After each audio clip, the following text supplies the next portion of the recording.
This is amazing, sometimes just catches in एक second में stream शुरू हो जाती है, कभी शुरू नहीं करते। ओके।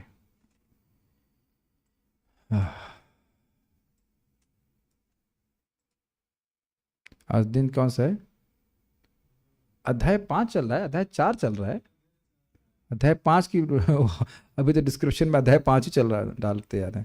हाँ, अध्याय अध्याय 4 डे 4। ओम अज्ञानतिमिरान्धस्य ज्ञानाञ्जनशलाकया चक्षुरुन्मिलितं येन तस्मै श्रीगुरुवे नमः। नमो विष्णुपादाय कृष्णपृष्ठाय भूतले श्रीमते भक्तिवेदांत स्वामिनिति नामिने। नमस्ते सारस्वते देवे गौरवाणी प्रचारिणे निर्विशेष शून्यवादी पाश्चात्य देश तारणे। जय श्री कृष्णा चैतन्य प्रभु नित्यानंद श्री अद्वैत गदाधर शिवासदि गौर भक्तवृंद। हरे कृष्णा कृष्णा कृष्णा हरे हरे, हरे राम राम राम हरे हरे।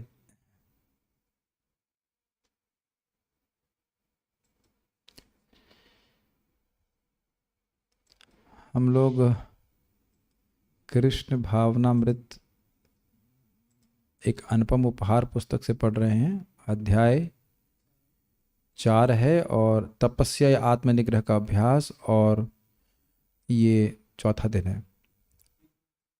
पेज नंबर 40 होना चाहिए। तो मैं कुछ बात कर रहा था कि लोग कभी कभी कहते हैं कि तुम लोग को ये आध्यात्मिक ज्ञान का अनुशीलन कर रहे हो, इसका रियलाइजेशन कैसे होगा। देखिए, इसकी मैं आप लोग को एक उपमा दे रहा हूँ। उपमा नहीं, ये महाप्रभु इस बात को समझा रहे हैं कि देखिए, मान लीजिए कोई व्यक्ति बहुत गरीब है और गरीब व्यक्ति को यह कोई ज्योतिष आके बताता है, इसका नाम है सर्वज्ञ, और वह कहता है कि तुम क्यों गरीबी में दुख भोग रहे हो, तुम्हारे पिताजी ने बहुत बड़ा एक खजाना दबाया हुआ है, तो क्या ये बात मालूम होने से उसे खजाना मिल जाएगा। अच्छा रुकिए, क्या उसको बात ये मालूम नहीं होने से कभी भी मिल पाएगा? पहले इस बात को समझिए। खजाना विद्यमान है, लेकिन अगर वो नहीं सुनेगा तो कभी भी नहीं मिल पाएगा। क्लिक्ड? अच्छा, अब अगर ये मालूम चल जाए कि हमारे दादाजी के पास या नाना जी ने बहुत धन छुपा करके वो शरीर छोड़ दिए हैं, तो क्या उससे कुछ प्रसन्नता होगी? क्या ये ज्ञान हमारे लिए महत्वपूर्ण है? फिर से वापस जाइए, अगर नहीं पता चलेगा तो कभी प्राप्त नहीं होगा। समझ पा रहे हैं स्वाध्याय की और शास्त्र ज्ञान के क्या लाभ है? मैं बहुत स्लो जा रहा हूं ताकि बात एकदम दिमाग में घुस जाए। नहीं सुनेंगे तो कभी प्राप्ति नहीं होगी भगवान की, क्योंकि भगवान की प्राप्ति करने का प्रयास करेंगे ही नहीं। वैसे तो सुनना अपने आप साधन है, लेकिन मैं उस दृष्टि बोल रहा हूं कि क्या क्या साधन करना है, कैसे कैसे करना है, यह सब सीखना तो जरूरी है ना। लोग कहते हैं कि तुम्हें कागजी ज्ञान है या किताबी ज्ञान है, अनुभूति नहीं है। पहली बात तो उस व्यक्ति को यह पता नहीं है कि अनुभूति का मतलब क्या है। अगर कोई व्यक्ति अनुभूत होगा तो इस प्रकार की बातें दूसरों को नहीं बोलेगा, निंदा नहीं करेगा। अगर वाकई आध्यात्मिकता में बढ़ा हुआ, चलिए वो कोई बात छोड़ दी, उसकी बात हम नहीं कर रहे। लेकिन पहली बात ये समझना होगा कि अगर कोई व्यक्ति खा रहा है तो उसको अनुभूति खुद को होती, उसकी अनुभूति दूसरे को नहीं होती है। जब आप लोग जाप करते हैं, सुख मिलता है तो उसका अनुभव आपको होता है, बगल वाला तो कुछ नहीं अनुभव कर पाएगा ना वो। अच्छा मान लो आनंद की भी अलग अलग लेवल हैं। आप मान लो चेहरे से प्रसन्न लग रहे हो, तो फिर भी तो वह नहीं मालूम कर पाएगा कि आपको कितना सुख मिल रहा है। अगर किसी को सुख ना मिल रहा हो तो बिना पैसे के कौन काम करने वाला, बताइए। तो आप सभी लोग को कुछ ना कुछ अच्छा ही लग रहा है भक्ति में, सभी को पहले दिन से ही कुछ ना कुछ अनुभूति मिल रही है। ऐसा नहीं कि 10 साल बाद कुछ अनुभूति नहीं प्राप्त हो रही, पहले दिन से कुछ अनुभूति मिल रही है, तभी तो भक्ति में कंटिन्यू कर रहे हैं। तो खैर, हम बात ये कर रहे थे कि अगर कोई व्यक्ति भगवान के बारे में, अपना संबंध के बारे में नहीं समझता है, नहीं सुनता है, तो उसको तो कभी भी अनुभूति प्राप्त होगी ही नहीं। ध्यान दीजिएगा कि इस जगत में केवल दुख भोगने से भगवान की प्राप्ति नहीं हो जाएगी। लोग दुख भोग रहे हैं, लेकिन सारे लोग केवल दुख भोगने से ये प्रश्न नहीं करते हैं कि मैं दुख क्यों भोग रहा हूं या जीवन का उद्देश्य क्या है। Does that make sense? क्या आप लोगों को देख रहे हैं दुख भोगते हुए? बहुत दुख भोग रहे हैं लोग, लेकिन हर व्यक्ति ये प्रश्न नहीं कर रहा है। जो सुकृतिवान है और पुण्यवान है वो दुखी होगा तो भगवान के पास जाएगा। हर दुखी व्यक्ति भगवान के पास नहीं जा रहा है। यानी ऐसे कुछ थॉट्स हैं जो हम आपके सामने प्रस्तुत कर रहे हैं, बाकी तो हम शुरू कर रहे हैं। आगे हम लोग तपस्या का विषय लेके चल रहे थे और बात यहाँ पे था कि यदि कोई मनुष्य आध्यात्मिक ज्ञान में आगे बढ़ना चाहता है और जीवन की समस्त समस्याओं का निदान चाहता है तो उसे तपस्या अर्थात आत्मनिग्रह एवं संयम के जीवन को स्वीकार करना पड़ेगा। और फिर मैं आपको यह ध्यान आकृष्ट करना चाहूंगा कि यद्यपि लग रहा है कि तपस्या से हमारा जीवन कठिन हो रहा है, लेकिन आगे जाके आपको कठिन जीवन नहीं है, हमारी बीमारी अस्वतंत्र रहने की है। और ये समझ पा रहे हैं, स्वैराचरण स्वैरवृत्ति ही, अपने मन के अनुसार जो हम कुछ करना चाहते हैं वो करना चाहते हैं। वैसे वहां भी स्वतंत्रता नहीं, मन के अनुसार कर रहे हैं। आज मन ये बोलेगा, कल वो बोलेगा। ये इस बात से ही चिढ़ होने लग जाती है जैसे जैसे हम प्रगति करते हैं। जैसे जैसे आप नियम में बंद करके सतगुण की आप वृत्ति को आगे बढ़ाएंगे तो आपका शेड्यूल तोड़ने में आपको गुस्सा आएगा। आप लोग अनुभव कर रहे हैं इस बात को? वे मंगल आरती नहीं जा सके या मान लो आप जब करने बैठे कोई कहे भैया कुछ ये मटर छील दो है ना, कोई कुछ भी, तो आप कहेंगे भाई ये हम अभी नहीं करने वाले, काम अब 10 बजे के बाद या जो भी 11 बजे की बात करेंगे। आप लोग ये भी देख रहे होंगे कि हम लोग 10 से 11 में रोज पढ़ते हैं, तो अब एक मतलब हड़बड़ी रहती है कि चलो चलो जल्दी चलो क्लास शुरू करना, पढ़ना है, जबकि हम केवल पढ़ रहे हैं। ऐसा नहीं कि बहुत ज्यादा कोई व्याख्या हो जा रही है। क्या ये आप देख पा रहे हैं? अब पता नहीं कब तक चलेगा, WFH चल रहा जो भी कुछ है, लेकिन आप देखिए इस प्रकार से आग्रह हमारा खुद से नहीं हो पाता, लेकिन संग में रहते हैं तो इस प्रकार का आग्रह बनता जाता है कि पढ़ना है पढ़ना। आप देख रहे हैं नहीं पढ़ने से दिक्कत होती है। मैंने कल नोटिस किया कि कल की क्लास के बाद मैं शाम तक कुछ नहीं पढ़ पाया, सीधे महाराज की क्लास सुनी, कुछ नहीं हो, ये कुछ इधर कुछ ऐसे करे काम, अब पूरा समय निकल गया। लेकिन क्योंकि 10 से 11 पढ़ लिए हैं तो आज की रीडिंग हो गई, मिनिमम रीडिंग तो हो ही गई, घंटा बोला जाता, पढ़ लिया हमने इस प्रकार से। तो आप देख रहे हैं कि ये एक अपने आप में टेस्ट जनरेट कर रहा है कि नहीं। शुरुआत में लग सकता है कि इतना बंधन क्यों कर रहे हैं, इतने बजे आओ इतने बजे आओ ऐसे करो, लेकिन आप देखेंगे यही बाद में बड़ा रुचिकर होने लगता है। प्रैक्टिकल देख रहे होंगे आप लोग, ठीक है। नेक्स्ट, यह संयम मनुष्यों के लिए है, पशुओं के लिए नहीं है। अब इसको जरा लिंक कीजिए हाईलाइटेड बात से। यदि हम जीवन की समस्याओं को समाधान करना चाहते हैं हमेशा के लिए, तो हमें संयमित जीवन जीना होगा।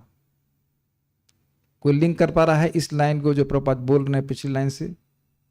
यह संयम मनुष्यों के लिए है, पशुओं के लिए नहीं। अर्थात जीवन की समस्याओं को समाधान करने की सुविधा केवल मनुष्य जीवन में है।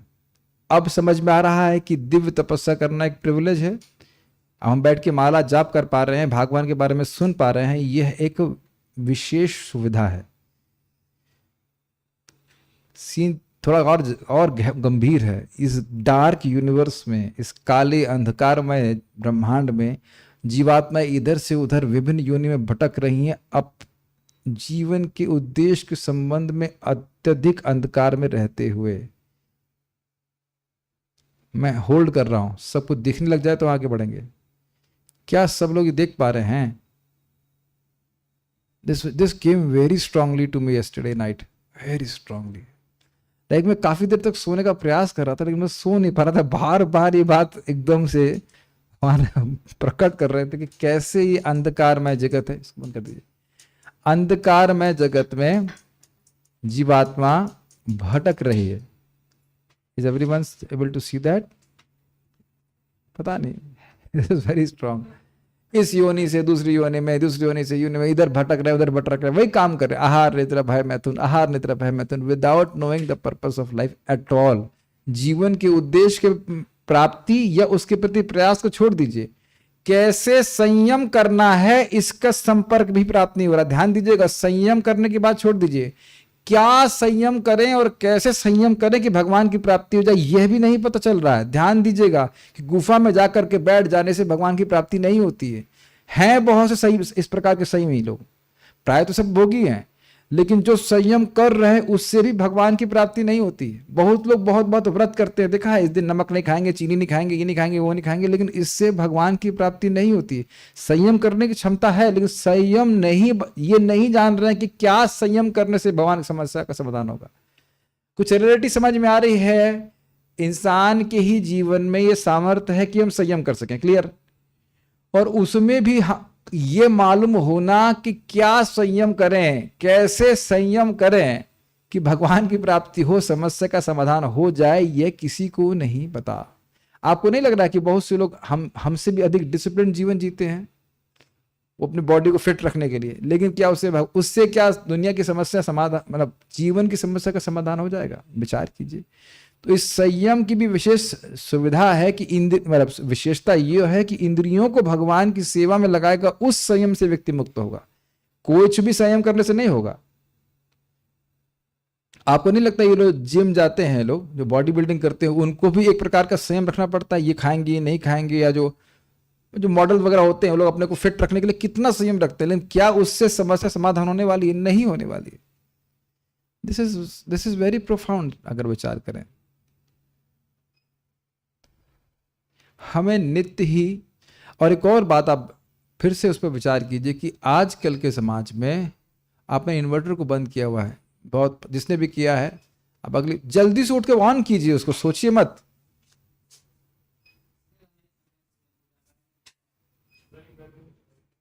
This is height. कोई लगता है हमारे क्लास को साबोटेज करना चाहता है कि बीच में बंद हो जाए। हाँ, वही करना उचित रहेगा। तो यह संयम मनुष्यों के लिए है। मैं देखो बात ही टूट गई हमारी, क्या बात करने वाले थे। हाँ, बात हम खाली ये बोल रहे थे कि कोई भी व्यक्ति संयम कर रहा है कुछ उच्चतर उद्देश्य को प्राप्ति करने के लिए, लेकिन वो उच्चतर उद्देश्य भगवान के चरण कमलों की प्राप्ति, इसके बारे में लोगों को नहीं पता है, ये भी नहीं पता है। हमें नित्य ही अपने सब, तो क्या हम भौतिक जीवन में संयम का पालन नहीं कर रहे? ये बड़ा इंटरेस्टिंग है। अगर आप किसी को कहो माला जप करो तो क्या बोलेगा? हम नियम में बंधना नहीं चाहते। अब जो प्रसंग सामने आ रहा है वो बहुत सुंदर है।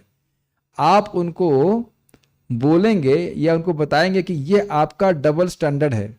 मटेरियल लाइफ में तो आप खूब नियम में बंध जाते हो और आध्यात्मिक जीवन में बंधना नहीं चाहते। इसका अर्थ क्या है? इसका अर्थ यह है कि भौतिक जीवन में आप प्रगति करना चाहते हैं और आध्यात्मिक जीवन में आपकी कोई इच्छा नहीं है। एक्चुअली जब हम प्रचार करें तो आप मत यूज कीजिएगा, हम यूज कीजिएगा। हमारी कोई इच्छा नहीं है आध्यात्मिक जीवन में प्रगति करने के लिए, इसलिए आप हम लोग कहते हैं कि हम नियम में नहीं बनना चाहते।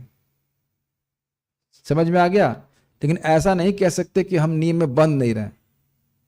अभी एक भक्त हैं, उनके अपने मित्र के घर में हैं वो, तो वो 8:30 से लेकर 6:30 बजे तक जॉब करते हैं, जो उनके मित्र हैं।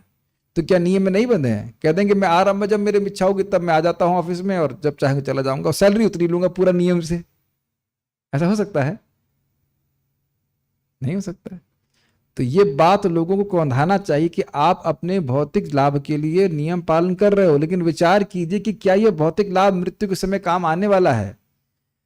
हर व्यक्ति इसको बात को सुन करके भी समझेगा नहीं, लेकिन कुछ लोगों को जरूर स्ट्राइक करेगा कि हाँ, इतना नियम पालन करके हम धन आदि इकट्ठा कर रहे हैं, क्या वो मृत्यु के समय काम में आने वाला है? या उसने क्या हमको अभी तक सुखी भी बनाया है?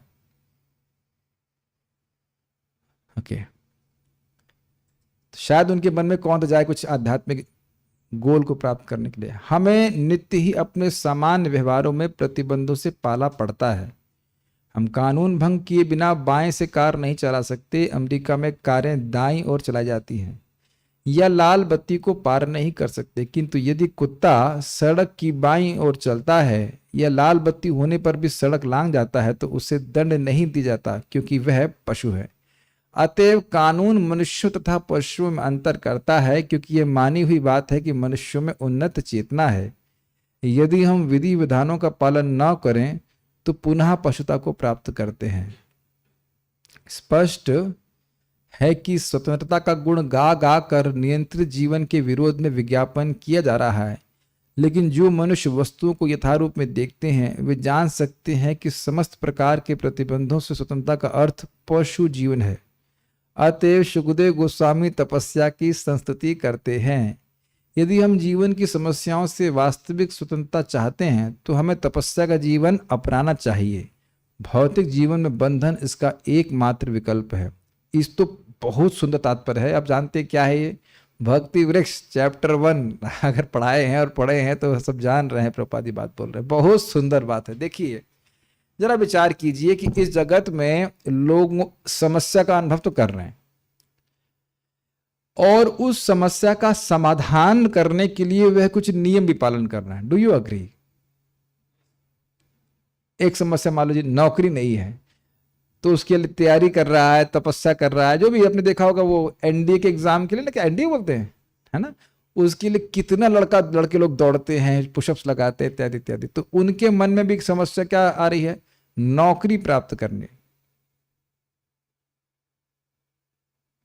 यस, उसके लिए कुछ तप करते, लेकिन क्या वो तपस्या उनकी समस्या का समाधान कर पा रही है? ये प्रश्न बन रहा है।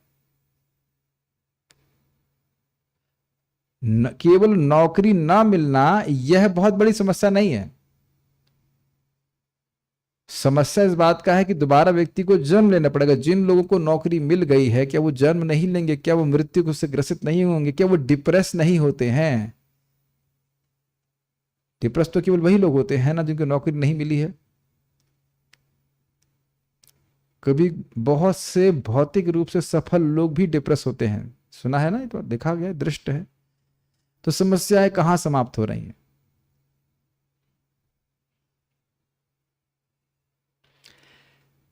बड़ा इंटरेस्टिंग है। इसके बाद प्रभुपाद जी कह रहे हैं कि यदि प्रतिबंधों से रहित हम होना चाहें तो पशु जीवन, जैसे एक प्रतिबंध है कि भाई इंसानों में शादी होती है। अब क्या कुत्ते बिल्ली की शादी हो सकती है? ये इंटरेस्टिंग बात है। क्या कुत्ते बिल्ली की शादी हो सकती है? संतान तो उत्पन्न करते हैं, लेकिन क्या उनको क्या कहते हैं, वाइफ और हस्बैंड की संज्ञा दी जा सकती है? और मान लो यहां दे भी दी जाए और पट्टा भी लगा दिया जाए वाइफ है और हस्बैंड है, तो क्या ये भावना कुत्ते और शी कुत्ते में, कुत्ता हिंदी शब्द थोड़ा खराब लगता है, कुतिया और कुत्ते में क्या ये भावना आ सकती है कि हमारी वाइफ है? इतना वो मान लेते हैं कि बच्चा है हमारा, लेकिन कुत्ता तो बच्चों में भी आसक्त नहीं होता है। Quite interesting. आप ये धर्म की बात दिमाग में घुसा भी नहीं सकेंगे। और यही चीज आप देखिए विदेश में हो रहा है कि नहीं। अब वो बिल्कुल पशुओं की तरह रहते हैं और पशुओं की तरह खा रहे हैं, सो रहे हैं। तो स्वतंत्रता, अब देख रहे हैं स्वतंत्रता का गुण गा करके कि हम स्वतंत्र रहना चाहते हैं, कोई नियम बंधन नहीं चाहते, लेकिन वस्तुतः व्यक्ति पशु योनि की तरफ जा रहा है और आगे जाकर ये वाकई पशु बन भी जाएंगे। ये प्रभुपाद जी बोल रहे हैं। समस्या का समाधान तो नहीं होगा, समस्या आगे और बढ़ जाएगी, ये आप देख रहे हैं। और एक और बात समझिएगा कि जब भी हम नियम पालन करते हैं तो दो चीजें होती हैं। एक, हम दंड से बचते हैं और हमको पुरस्कार प्राप्त होता है। Do you agree? बस जैसे हम एग्जाम्पल देखिए, बहुत सिंपल एग्जाम्पल दिए जा रहे थे हवाई जहाज का। हवाई जहाज अपनी पट्टी के ऊपर चलता है, बहुत अच्छा एग्जाम्पल है, गौरांग प्रभु बोले। वहां पे रेस्ट्रिक्शन है कि ना पट्टी पे ही चलेगा, ना कहे कि नहीं अभी मैं जरा दिल्ली के मॉल में अजमेरी गेट में जाके देखता हूँ, पायलट घुमा दे अपने घर, ऐसा संभव नहीं है। Is it not? उसका रेस्ट्रिक्शन है। ध्यान दीजिएगा, बहुत सुंदर बात है। पहली बात समझिए, हवाई जहाज उड़ने के लिए बना है, वो टेम्पो नहीं है या ई रिक्शा नहीं जो अजमेरी गेट में चलाया जाए। क्लियर हो रहा है उदाहरण? ये बहुत सुंदर उदाहरण गौरांग प्रभु दिए कि हवाई जहाज उड़ने के लिए बनाया गया है, लेकिन उड़ने के लिए, उड़ने का और क्लियर कीजिए, उड़ने का मतलब पृथ्वी से ऊपर उठने के लिए बनाया गया। और क्लियर हो रहा है? आप समझ पा रहे हैं मैं क्या कह रहा हूं? मानव जीवन के द्वारा व्यक्ति प्रकृति के गुणों के परे जा सकता है। यस। और उसके लिए क्या आवश्यक है? सब जानते हैं, बहुत आवश्यक यह है कि हवाई जहाज को उसके ट्रैक पे रखा जाए, रेस्ट्रिक्टेड रहे, तो उससे तभी उसकी स्पीड मिलेगी। कभी वो लेफ्ट जाए, कभी राइट जाए, कभी उसमें घुस जाए, जो आसपास गार्डन होते हैं, या तोड़ ताड़ के बाहर निकल जाए, तो वह स्पीड को प्राप्त नहीं कर सकता। जिस स्पीड को प्राप्त करके वो हवा में ऊपर उड़ जाएगा। तो ये अग्री, ये तो सब दृष्ट है, कोई बात कठिन नहीं है। तो नियमित जीवन जी रहे हैं तो भक्ति में स्पीड आती है, व्यक्ति में अपनी प्रगति करता है, करते करते एक दिन वह प्रकृति के गुणों के पार चला जाता है। समस्या का समाधान हो जाएगा कि नहीं? और अगर हम स्वैर आचरण करते हैं, जो मन में आता खाते पीते करते हैं, तो फिर कोई परिवर्तन नहीं आएगा। ये बात प्रभुपाद जी कह रहे हैं।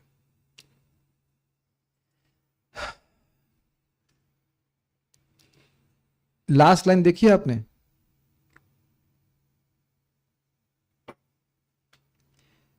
भौतिक जीवन में बंधन इसका एकमात्र विकल्प है।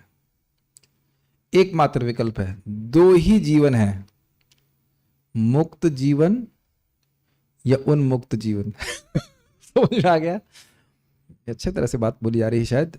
मुक्त उन्मुक्त समझ रहे हैं? उन्मुक्त मतलब स्वैर आचरण वाला जीवन जो वास्तविक रूप से हमको बंधन में डाल रहा है, और मुक्त जीवन मतलब हम नियमों में बंधे हैं लेकिन प्रकृति के नियमों में नहीं बंधे हैं। नियमों में, भगवान की भक्ति के नियमों में बंध करके व्यक्ति प्रकृति के नियमों से मुक्त हो रहा है। Got it? और भगवान के नियमों से नहीं बंधेगा तो वह प्रकृति के नियमों में तो पहले ही बंधा हुआ है और बंध जाएगा। Make sense to you? और बंध जाने का मतलब, कभी कभी दो रस्सी से बांधते लगता है नहीं शायद छूट जाएगा, एक रस्सी और बांध दे देते हैं, फिर भी तृप्ति नहीं होती, एक रस्सी और बांध देते हैं। इस प्रकार से वह प्रकृति के नियमों में बनता जाएगा। हर दिन हम जब जप कर रहे हैं, पुस्तकें पढ़ रहे हैं, आपको महसूस नहीं होता एक दिन प्रतिदिन, लेकिन हम लोग क्रमशः प्रकृति के गुणों से मुक्त होते चले जा रहे हैं। और प्रैक्टिकल अपने जीवन में आप देखिए कि जो रजोगुण तमोगुण की क्रियाएं हैं उनके प्रति आकर्षण क्रमशः समाप्त होता जाता है। नेचुरली, प्रयास नहीं करना पड़ता। ओके, प्रभुपाद जिसको बोलते हैं रेगुलेटिव प्रिंसिपल्स ऑफ फ्रीडम।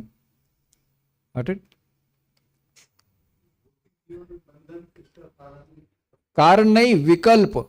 या तो भाई भौतिक बंधन में बंध जाओ, और नहीं तो भौतिक आध्यात्मिक तो आध्यात्मिक तपस्या में बंध करके मुक्त हो जाओ।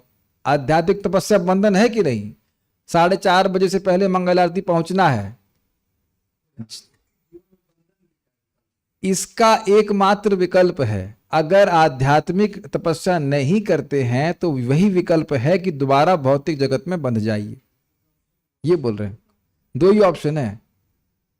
ये बात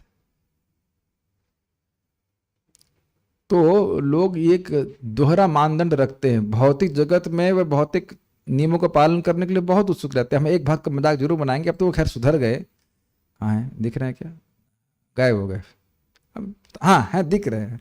तो मैं पूछा आजकल क्यों नहीं आते? क्या प्रभु जी रात के 12 बज गए, पिताजी को हम ट्रेन से छोड़ने के लिए गए थे, अगले दिन 9:30 से 6:30 तक काम करना, क्लाइंट सो जाऊंगा तो क्लाइंट क्या सोचेगा, इसलिए थोड़ा देर में उठा, अब 6 बजे उठ जाके माला कर लेंगे ऐसे करके। तो अब देखो, समझ पा रहे, कृष्ण भी तो क्लाइंट हैं।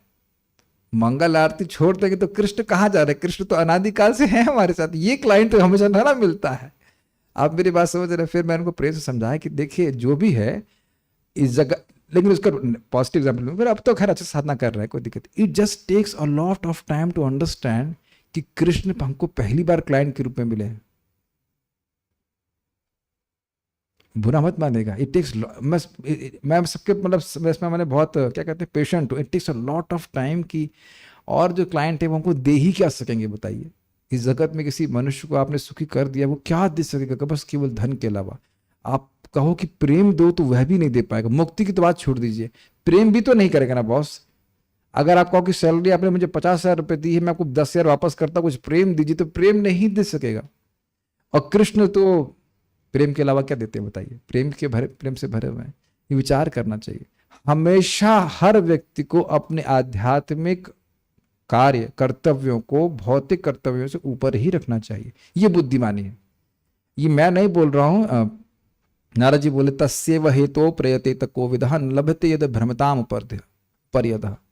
लेकिन अब परिवेश इस प्रकार का है कि लोग इस बात को महत्व कम देते हैं। लेकिन अच्छी बात एक और भी है कि एक और भक्त थे, वो किसी कारण से देर में उठे या बीमार थे, जो भी था, लाइट नहीं थी, तो छुट्टी ले लिया ताकि 16 माला कर सके। तो ये भी बहुत अच्छी बात है। एक दिन छुट्टी हो जाए तो क्या, कुछ कागज के नोट कम आएंगे और क्या है। इट टेक्स अ लॉट, बहुत परिश्रम के बाद ये बात क्लिक करती है कि सबसे इंपॉर्टेंट हमारे लिए भगवान का नाम जप करना है। मैं आप इस बात को अपने जीवन में आपको बहुत खूब प्रचुर मात्रा में सुनेंगे तब ये बात समझ में आएगी। हमारे आश्रम के एक ब्रह्मचारी थे, वो बोले, दो बताया था ना मैं, 2 बजे दोपहर में बोल रहे हैं आज मैंने माला ही नहीं करी। मैंने मतलब वो बोल रहे थे कि क्या होगा, फीस्ट था। तो मैंने कहा तुम्हें, तुमको फीस्ट की सेवा दी ही नहीं गई है, तुम्हें खाली डिस्ट्रीब्यूशन की सेवा दी गई है, तो तुम क्यों नहीं पहले, अगर तुम्हें मान लो सेवा भी थी तो 2 बजे उठ के जब करते। Make sense. ये एक और इंटरेस्टिंग बात है कि जितना आप जब अच्छे से करेंगे उतना बात समझ में आएगी, उसका महत्व समझ में आएगा। ये एक और चीज है, ये एक और चीज है। जैसे मैंने एक भक्त को बताया, यहाँ के हमारे जूम के किसी डिवोटी बात नहीं कर रहा हूँ, कि आप सुबह उठ करके 5 से 7, 7:30, 8 बजे तक जो भी है धुआंधार जब कीजिए, आपका बहुत कल्याण होगा। उन्होंने स्वीकार नहीं किया, उसको स्वीकार नहीं किया। तो स्वीकार क्यों नहीं कर रहे हैं, बता सकते हैं कि क्यों स्वीकार नहीं कर रहा? श्रद्धा। यस, हमको एक व्यक्ति को कम से कम 5-6 बार मुझे कृष्ण हॉल में मिले, उनको पंच नहीं मतलब पंप करना पड़ा, 16 माला सुबह कर लो। दीक्षित है, केवल दीक्षा लेने मात्र से बात समझ में नहीं आती है। मैं दीक्षा का विरोधी नहीं हूं बोल रहा केवल दीक्षा का लेने से नहीं समझ में आती, और आप देख लेंगे कि वो दीक्षा लेने के बाद भी लोग छुट्टा घूम रहे हैं। Does it make sense? ये दृष्ट है, ऐसा नहीं कि एक बार 2 बार देखा गया है, देखा जाता रहेगा। वन हैज टू हियर, तब जाके धीरे धीरे बात समझ में आती है कि सबसे महत्वपूर्ण है चैंटिंग ऑफ 16 राउंड, 16 माला का जप, नाम का जप। ये हमारे कोई पर्सनल ओपिनियन नहीं है, प्रभुपाद जी स्पष्ट बताते हैं। हाँ, एक दूसरी तरफ मैं सीन चेंज कर रहा हूं, मैं देख रहा हूं कि बहुत से भक्त प्रारंभ से ही अपनी भक्ति की जीरो, इस जीवन की जीरो क्रेडिट से ही सुनते आए हैं कि नाम जब महत्वपूर्ण है, और शुरुआत से कर रहे हैं। तो उनकी दीक्षा के बाद या जब कभी भी कुछ भी संन्यास दीक्षा ले लें, कुछ भी ले लें, वो उसको प्रायोरिटाइज में रखेंगे, भाई हम सबसे पहले 16 माला करना। ये बहुत ये तपस्या की बात कर रहे हैं, न नाम सम तप, न नाम सम व्रत, न नाम सम यज्ञ। इसके नाम के बराबर ना तो कोई तपस्या है, ना यज्ञ है, ना व्रत है। ये मैं इतनी बार बोलूंगा जब तक कि आपके मन में एच ना हो जाए। एचिंग समझते हैं? क्या कहते हैं उसको, शरीर के ऊपर लिखवाते हैं क्या उसको, टैटू। तो इसी तरह मन में टैटू ना बन जाए कि भाई न नाम सम व्रत, न नाम सम यज्ञ, न नाम सम। यहां लिखने से नहीं होगा, दिमाग में एच कर लेना इस बात, तब समझ में आए। और ये बारंबार सुनने से समझ में आता है। तपस्या क्या है? तपस्या का पहला सिद्धांत है ब्रह्मचर्य, अर्थात नियंत्रित यौन जीवन। ब्रह्मचर्य का वास्तविक अर्थ है काम मैथुन का संपूर्ण परित्याग। वैदिक संस्कृति के अनुसार जीवन के प्रारंभ में ब्रह्मचर्य के नियमों को कठोरता से पालन करना चाहिए। तरुण होकर ब्रह्मचारी ब्याह कर सकता है और गृहस्थ बनकर मैथुन कर सकता है, लेकिन ब्रह्मचारी की अवस्था में मैथुन सर्वथा वर्जित है। वर्तमान युग में लोग तपस्या के अभाव से पतित हुए हैं क्योंकि उन्हें तपस्वी जीवन बिताने की शिक्षा नहीं दी जाती। यहाँ पे बहुत से तो ऐसे लड़के होंगे अभी भी जिनको ब्रह्मचर्य का मतलब ही नहीं पता होगा, शब्द भी नहीं सुना होगा। और इसका फायदा क्या है? देखिए, प्रपात का ही लेक्चर चल रहा था, तो 2 फायदे तो प्रत्यक्ष है। एक तो बुद्धि बहुत तेज हो जाती है, और दूसरा है डिटर्मिनेशन। अब क्या कहेंगे उसको हिंदी में, डिटर्मिनेशन को? दृढ़ निश्चयता। ये भी प्रभुपाद जी बोले कि गांधी जी ब्रह्मचर्य का पालन किए थे at the later stages of life, इसलिए अंग्रेजों को पूरा हटा सके। इतना शक्तिशाली हो जाता है व्यक्ति। और ये केवल पुरुषों के ऊपर नहीं घटित होती है, स्त्रियों पर भी घटित होगी, पुरुषों पर भी घटित होगी। जितना व्यक्ति इस मैथुन आदि क्रिया में पड़ता है, उतना उसकी भावना बढ़ती रहती है कि मैं शरीर हूं। क्या है? पुंसा स्त्रिय मैथुनी भावमेतम तयोर मिथो हृदय ग्रंथि माहुर अतो क्षेत्र सुताप्तवित्तर जनस समूहो एवं अमिति। जब स्त्री पुरुष का संग होता है तो उसके द्वारा ये भावना बढ़ जाती है, हृदय की जो ग्रंथि वो और टाइट हो जाती है। देखा है ये कभी आपने? गांठ लगाता है व्यक्ति तो लगता है शायद खुल जाएगी, और टाइट कर देता है। और कभी कभी उसमें पानी लगा करके उसको और टाइट करता है। सुना है आपने? देखा है? पानी लगा के और टाइट हो जाती है। ये तो उसके बाद बच्चे पैदा हो जाते हैं, तो फिर उसके बाद और आसक्ति बढ़ जाती है। इसीलिए बिना किसी कारण के आपके माता पिता नहीं बोलते हैं कि शादी कर लो और संतान उत्पत्ति कर लो। क्या समझते हैं वो लोग बुद्धिमान है, बुद्धू है, जानबूझ कर सब बोलते हो ताकि अच्छे से जो सांकड़ है वो पड़ी रहे, निकल ना सके। और केवल गृहस्थी में आसक्ति होती है ऐसे नहीं है, वो आसक्ति वानप्रस्थ के एक में भी प्रवेश करती रहती है कि नहीं। व्यक्ति मान लीजिए छोड़ भी दे, पति पत्नी आ भी जाए, दूर भी ना, फिर भी चिंता लगी रहती, बच्चे कैसे चलेंगे, अभी तो मात्र 45 साल का हुआ है। ये जयदूत महाराज बोल रहे थे अपने, जो पिता है चिंता रहती है, अभी तो बड़ा ही नहीं हुआ, मात्र 45 साल का तो हुआ है, कैसे अपना ध्यान रख पाएगा। और ये हमारे ही जूम ग्रुप में एक माता जी है, उनका नाम हम नहीं रख रहे हैं, दीक्षा विक्षा भी हमने रिकमेंडेशन दिलवा दिया था। हम बोले क्यों नहीं जूम पे आ रहे, अरे अब नाती आ गए हैं घर में, उनसे हमारा आसक्ति, लेकिन मुंह फट होकर लोग बोल रहे हैं ऐसा, हमारी इसमें आसक्ति है। हमने कहा ये पहले मालूम चला होता तो हम कभी नाम भी नहीं रखते इनका दीक्षा कर, तो कि नाती बचा लेगा मृत्यु से। तो ये सब स्थिति है, ये देखना चाहिए। और देखिए संबंध किसी से भी नहीं है, ना पत्नी से है, ना बच्चे से है, ना माँ से है। मेरी माँ कोई है ही नहीं, आपकी भी और आपकी भी, सभी की अजन्मा है हम लोग। इस जन्म की माँ हो सकती है, लेकिन माँ किसी की भी कोई नहीं है। संदेह हो रहा है आपको? यहां पे कोई किसी की न बहन है, न माँ है, न पिता है, न कुछ भी नहीं है। ये तो हिरण्यकशिपु से सीखना चाहिए हम लोग को। वो पता क्या बोलते हैं, जैसे लोग खाने के समय में, अभी आप थे ना अपने भाई के बगल में बैठ के खाना खा रहे थे ना, इधर खा रहे थे ना, कौन? जब हम लोग खाना खाने के लिए बैठते हैं तो लोग आते हैं, खा पी करके चले जाते, तो भाई बंधु का संबंध तो कुछ होता नहीं है। ट्रैवलर आते ना, हरिओम ढाबा, ढाबे में आते हैं, दो चार लोग खाए, अपने चाय पिए, चले गए। और देख रहे कितना उसके लिए, अब ये देखिए सत्य है, अब उसको स्वीकार करें या ना करें, और उनको प्राथमिकता देकर के व्यक्ति अपना जो आत्यंतिक गोल है उसको बिल्कुल भूला हुआ है। किसी का कोई माई बाप नहीं है, केवल निमित्त मात्र हैं सब लोग। ये सत्य है, इसको आप इस पिल को स्वैलो करना ही पड़ेगा।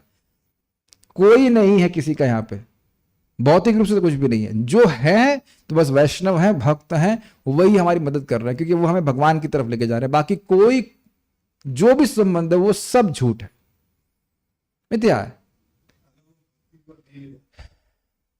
भक्ति की ओर ले भी जाए तो जिस तरह संबंध देख रहे तो वो भी झूठा है कि नहीं। जिस तरह से कोई शादी करता है उसका शरीर तो चेंज हो गया 7 साल के अंदर।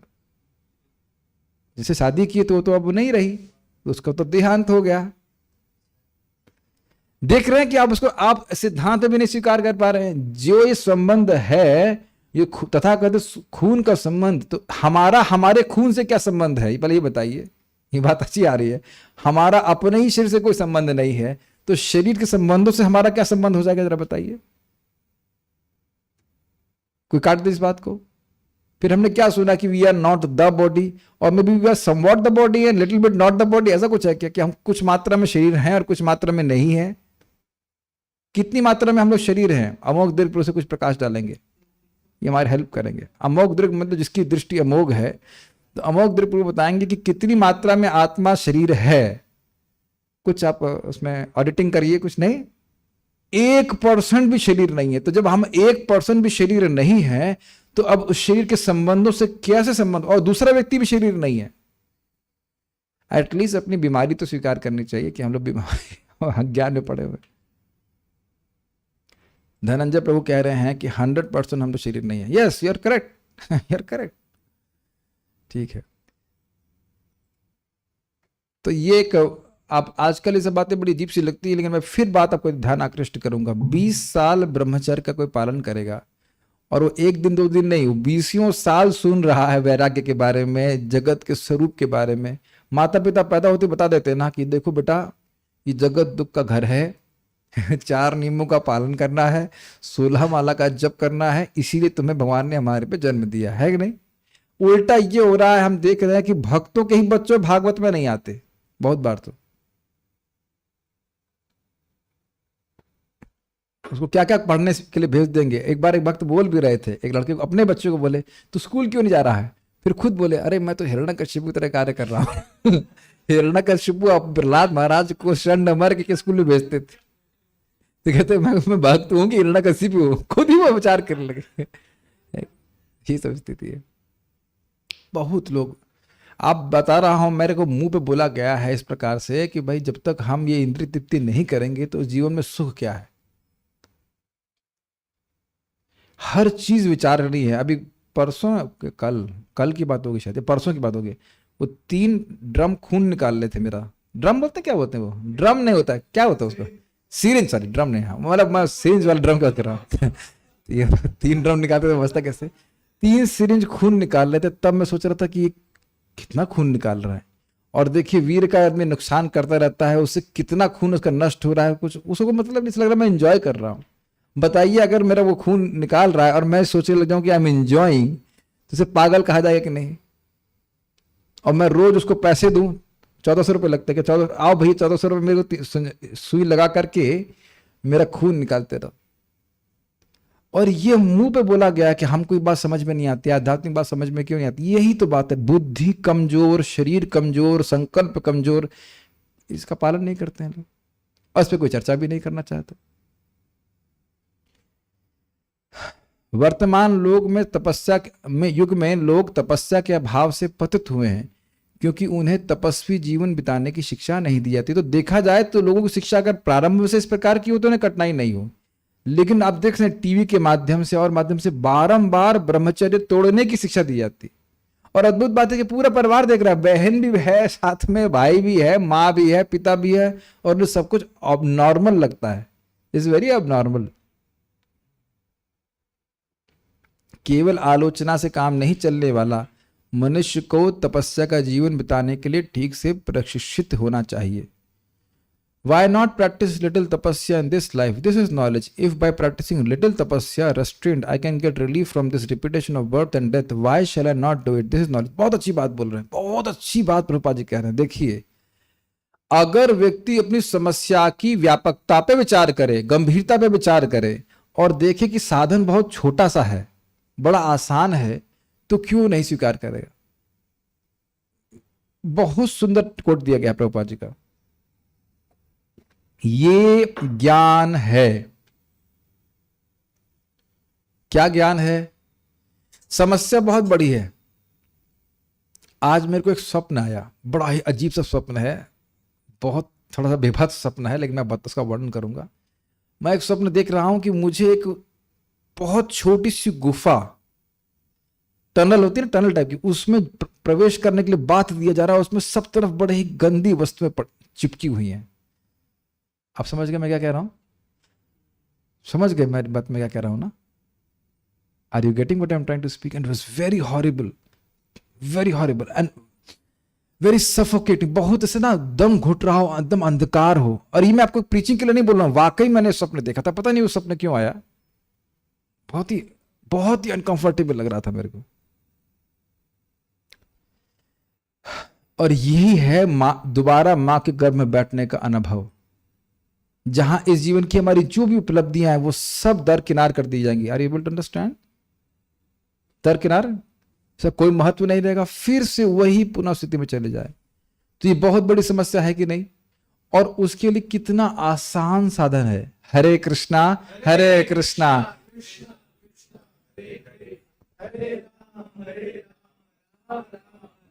निकल ही नहीं रहा है। वक्तुम समोतपि न वक्त कश्चित अहोज नाम, हवा निकल रही है लेकिन मुंह से नाम निकल ही हो रहा है ना। को अति प्रयास है, बार बार मैं बोल रहा हूं प्रहलाद महाराज के सामने, भगवान को संतुष्ट करने में कौन सा बड़ा प्रयास है। और फिर बार बार इस पर ये सब चीजें मनन करने वाली। जितना हम जगत में प्रयास कर रहे हैं, एक भी व्यक्ति प्रॉमिस नहीं कर रहा है कि दोबारा उस गुफा में या मां के गर्भ में हमको दोबारा नहीं बैठना पड़ेगा। सी, तो उन प्रयासों की व्यर्थता को आप देख पा रहे हो? Able to see that? जब दिखने लगेगा कि इन प्रयासों से हमारा जीवन व्यर्थ हो रहा है, तो उधर क्यों एनर्जी लगाएगा बताइए? ये बातें देखिए आप लोग को शायद पता जरूर हो, लेकिन जब दिखने लगेंगे तो उसके साथ अपना जीवन बिताएगा। हम बहुत प्रसन्न, मुझे बहुत प्रसन्नता है, हमारे भक्त में ग्रुप में माता जी हैं, वो 5 लाख भी कमा सकती हैं 10-12 घंटे काम करके, लेकिन भगवान ऐसी व्यवस्था करी 3 घंटे काम करती हैं 80,000 मिल जाते हैं, 3 hours. This is mind blowing. अब आगे टाइम भक्ति के लिए आप समय निकाल पा रही हैं। आई वॉज वेरी हैप्पी, फिर से भक्ति में आ पाए इस प्रकार से। Obviously she can earn more also, लेकिन उनको समझ में आने लगा कि नहीं नहीं नहीं नहीं नहीं, मुझे वापस जाना है। मैं बताया माता जी एकदम देख लो, आप 16 माला देख लो, रेस करते ना से, और 4 नियम पालन करने में कोई कठिनाई नहीं है। It is very strong. तो उन्होंने कहा 4 नियम के लिए जो लोग गिर जाते हैं उसमें तो आप पहले से कोई पालन कर रहे हो, कोई दिक्कत नहीं है। 16 माला आपको करना है। आज उन्हें कर भी लिया, 16 माला करना है। Even she is pregnant still she, देखो सारा गेम डिटर्मिनेशन का है, सब कुछ के बाद भी 16 माला कर लिया आज। और एक इंटरेस्टिंग बात हुई, उनने एक नियम में से मना किया, कहा आप ये मत बोली कि इतने बजे सो जाओ। हमने कहा ठीक है, ये नियम रखेंगे कितने बजे उठोगी। हाँ उन्होंने कहा चाहे 11 बजे। और अमेजिंग है कि Krishna tested me, I could not sleep the whole night yesterday. Amazing है कि भगवान प्रैक्टिक में पड़ा रहा, 1:30 बजे उठ गया। फिर उन्होंने कहा फिर इट्स अमेजिंग कि आप जो दूसरों को बोलते हैं वृंदावन में आपकी वही टेस्टिंग होती है। और फिर जब मैं 3 बजे मुझे उठाया गया, फिर मैं 3:30 बजे बोला कि नहीं, उधर कुछ भी हो इधर फिक्स फ्रीज किया जाएगा, 3:30 बजे तो उठना ही है, 4 बजे उठना ही है मिनिमम। और उन्होंने स्वीकार कर लिया, मुझे मैसेज आया 7 बजे 16 माला हमने कर लिया। बहुत प्रसन्नता हुई, क्योंकि दिन चढ़ जाता है फिर माला वाला कुछ नहीं कर पाता। हम ब्रह्मचारी में मुश्किल होता है तो गृहस्थी में तो क्या करेंगे, याद भी नहीं रहता है कि अरे 1 माला 2 माला रह गई। मैं सारी बात ये बोल रहा था कि चाहे वो गृहस्थी हो, चाहे वो ब्रह्मचारी हो, चाहे कुछ भी हो, एक बार जिसने संकल्प ले लिया कि मुझे भगवान की प्राप्ति करनी, डिजायर, इच्छा कर ली, तो ये सारी कोई कठिन तपस्या नहीं। ये प्रभात कह रही है, ये ज्ञान है। Does that make sense? मैं क्या बोल रहा हूं? ये कितने बड़े भारी खतरे से हमको बचा लिया जाएगा, उसके बदले में तो ये बहुत थोड़ी सी तपस्या है, सुबह उठना। और आप देख रहे होंगे, सब लोग जानते हैं कि सुबह उठना भले खराब लगता है कुछ क्षण के लिए, लेकिन उठ करके कितनी मन में प्रसन्नता रहती है कि नहीं? यस। और बाद में तो आपको अच्छा भी लगने लग जाएगा। अरे जब देखिए जिस दिन अच्छा हो जाता है तो लगता है पूरा दिन हमारा सफल हो गया। एक और इस पर मैं कहना चाहूंगा, भक्त बोले थे हमारे जीवन में हमें कठिनाई क्यों नहीं आ रही है? क्योंकि आज्ञा पालन कर रहे हैं। So simple. कठिनाई आज्ञा पालन करने में है। आज्ञा पालन सोच पा रहे हैं? कठिनाई ये है कि आज्ञा पालन नहीं करना चाहता है। और लोग कहते हैं क्यों, ये इसमें इंटरेस्टिंग बात है, आज्ञा पालन करना तपस्या क्यों है? क्योंकि हर व्यक्ति सोच रहा है कि वो तो अधिक बुद्धिमान है, वो डॉक्टर से भी अधिक बुद्धिमान है, वो वैद्य से भी अधिक बुद्धिमान है। तो प्रभुपाद जी ने पूरा प्रॉपर तरीका बता दिया है, सुबह उठो, माला करो, जाप करो, भगवान के बारे में सुनो, बहुत क्लियर कट प्रोग्राम है। और उसे करेंगे तो आप प्रसन्न रहेंगे, और नहीं करेगा तो फिर कठिनाई आएंगी। बहुत अच्छी बात प्रभुपाद की। मैं फिर से बात आप लोग ध्यान आकृष्ट करूंगा, बहुत बड़ी तपस्या है आगे। मां के गर्भ में दोबारा जाना बहुत बड़ा कष्ट है। और इधर हर का सा फिर से एक बार प्रयास करते हैं, देखिए कितना प्रयास है इसमें। हरे कृष्णा कृष्णा कृष्णा हरे हरे, हरे राम राम राम हरे हरे। अगर कोई बायोलॉजी पढ़ा है तो कृपया फिर से आप लोग एनालिसिस कीजिए कि एक हरि नाम मंत्र में या एक माला करने में कितनी कैलोरी खर्च होती है, उसके हिसाब से खाना खा लीजिए।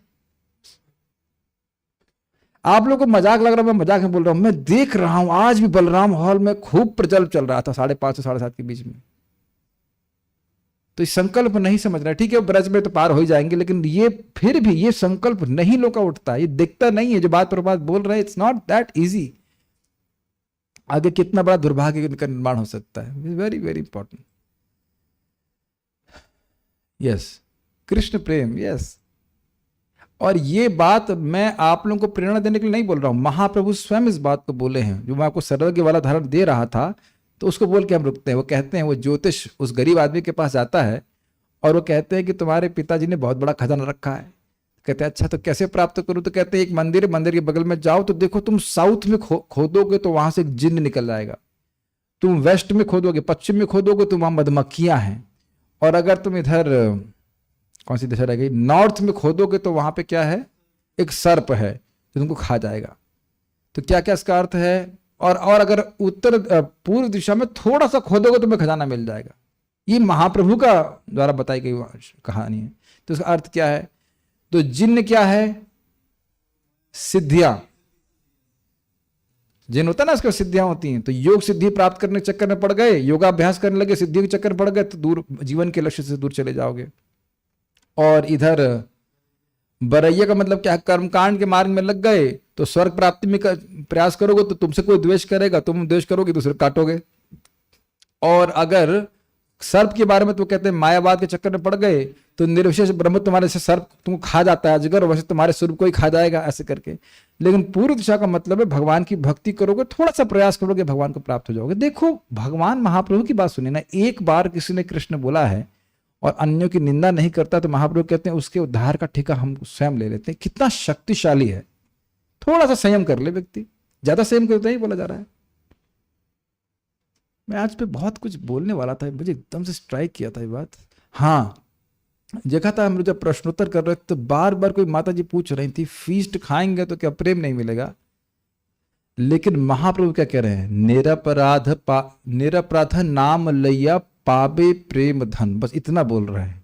ये नहीं बोल रहे फीस्ट खाओगे या नहीं खाओगे तो प्रेम मिलेगा नहीं मिलेगा। निरपराध नाम लैया पाबे प्रेम धन, अपराधों से रहित होकर नाम करने का प्रयास करेगा, धीरे धीरे क्रमशः उसका हृदय शुद्ध हो जाएगा और भगवान का प्रेम प्राप्त हो जाएगा। लोगों को कुछ समझ में नहीं, तो लोग भूखे मरे ना क्या करें, ऐसा कुछ भी ना तो करने का सामर्थ्य है और ना करने की जरूरत है और ना करने से कुछ लाभ प्राप्त होने वाला। प्रभुपाद जी मरे भूखे इस तरह से, बताइए कभी आप लोग प्रभुपाद जी के लिए मत पढ़ चुके हैं क्या? प्रभु इस प्रकार की कोई विशेष तपस्या कर रहे हैं? प्रभुपाद इस प्रकार की कोई तपस्या नहीं कर रहे, वो सिद्ध हुए। सिद्ध तो खैर पहले से थे। अगर ऐसी कोई तपस्या करने के लिए बोलते प्रभुपाद जी तो लिख देते ना, कहीं किताब में लिखा है कि फास्टिंग करने के लिए बोल रहे हैं, अननेसेसरी फास्टिंग। को बहुत अच्छा लग रहा है ये बात।